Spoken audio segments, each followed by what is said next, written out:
Bonjour, chers Ukrainiens. Nous sommes dimanche, je suis dans mon bureau, notre équipe est avec moi. Le bureau travaille, Kiev ne s'arrête pas, le pays est sans pause. Regardez autour de vous, il y a toujours des gens qui travaillent 7 jours sur 7 et qui se battent pour notre victoire. Il n'y a pas de jour de repos au front. Les sauveteurs et les sapeurs, 100 jours de repos. Des médecins qui aident les blessés, 100 jours de congé. Les médecins qui aident nos enfants, également 100 jours de congé. Les électriciens ukrainiens qui combattent les drones iraniens n'ont pas de répit. Tous nos transporteurs. Des chauffeurs de camions qui assurent à la fois la défense et l'arrière. Chemin de fer ukrainien et toutes les entreprises d'État. Des entreprises qui aident. Des bénévoles, sans qui c'est impossible. Les entreprises militaires qui réparent et construisent des équipements. Les diplomates qui ont travaillé presque jour et nuit pendant 263 jours.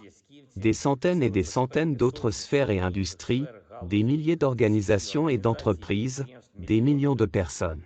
Nous sentons tous déjà notre victoire approcher. Parce que nous restons unis, nous restons énergiques et nous savons que nous sommes dans notre droit sur notre terre. Et je remercie nos commandants, les services de renseignement et toutes les personnes impliquées dans l'élaboration de nos prochaines étapes. Les étapes de la libération. Dans la région de Kherson, la stabilisation et le rétablissement de l'ordre public seront assurés dans 226 localités. Cela représente plus de 100 000 résidents locaux à ce jour. Nous rétablissons la communication, Internet, la télévision. Nous faisons tout pour rétablir au plus vite des capacités techniques normales pour l'approvisionnement d'électricité et d'eau. Nous ramènerons le transport et les services postaux. Ramenons l'ambulance et la médecine normale. Bien sûr, la reprise du travail des autorités, de la police, de certaines entreprises privées a déjà commencé. Et je remercie les entreprises, qui sont parmi les premières à participer au retour à la vie normale.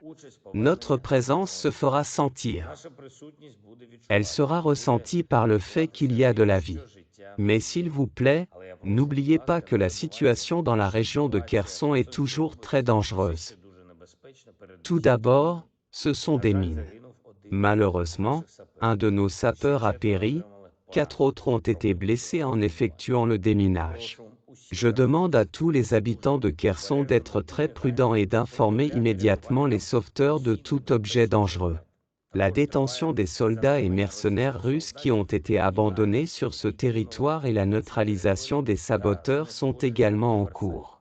Les enquêteurs ont déjà documenté plus de 400 crimes de guerre russes. Les corps de civils et de militaires ont été retrouvés. Dans la région de Kherson, l'armée russe a laissé derrière elle les mêmes atrocités que dans les autres régions de notre pays, où elle a pu entrer. Nous allons trouver et traduire en justice tous les meurtriers. Sans aucun doute.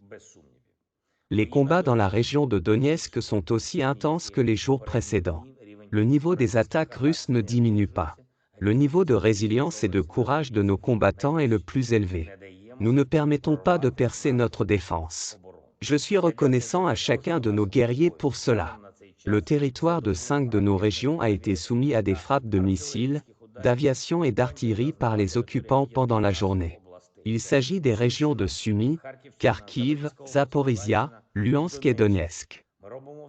Nous faisons tout pour que l'ennemi ressente au maximum nos réactions.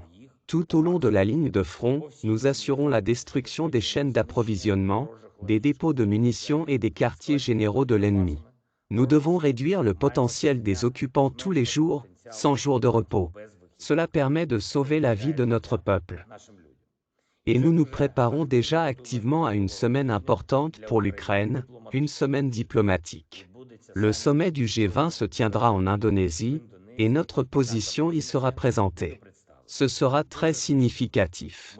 Nous donnerons des réponses aux nombreuses questions qui sont soulevées actuellement. Réponses publiques. Pour être entendues par tous nos collaborateurs, tous nos partenaires, tous ceux qui nous soutiennent. Mon adresse sera mardi. Merci à tous ceux qui ont tenu ce marathon. Je remercie tous ceux qui se battent et travaillent pour le bien de notre État et la liberté de tous nos concitoyens. Merci à tous ceux qui nous aident. Gloire à l'Ukraine.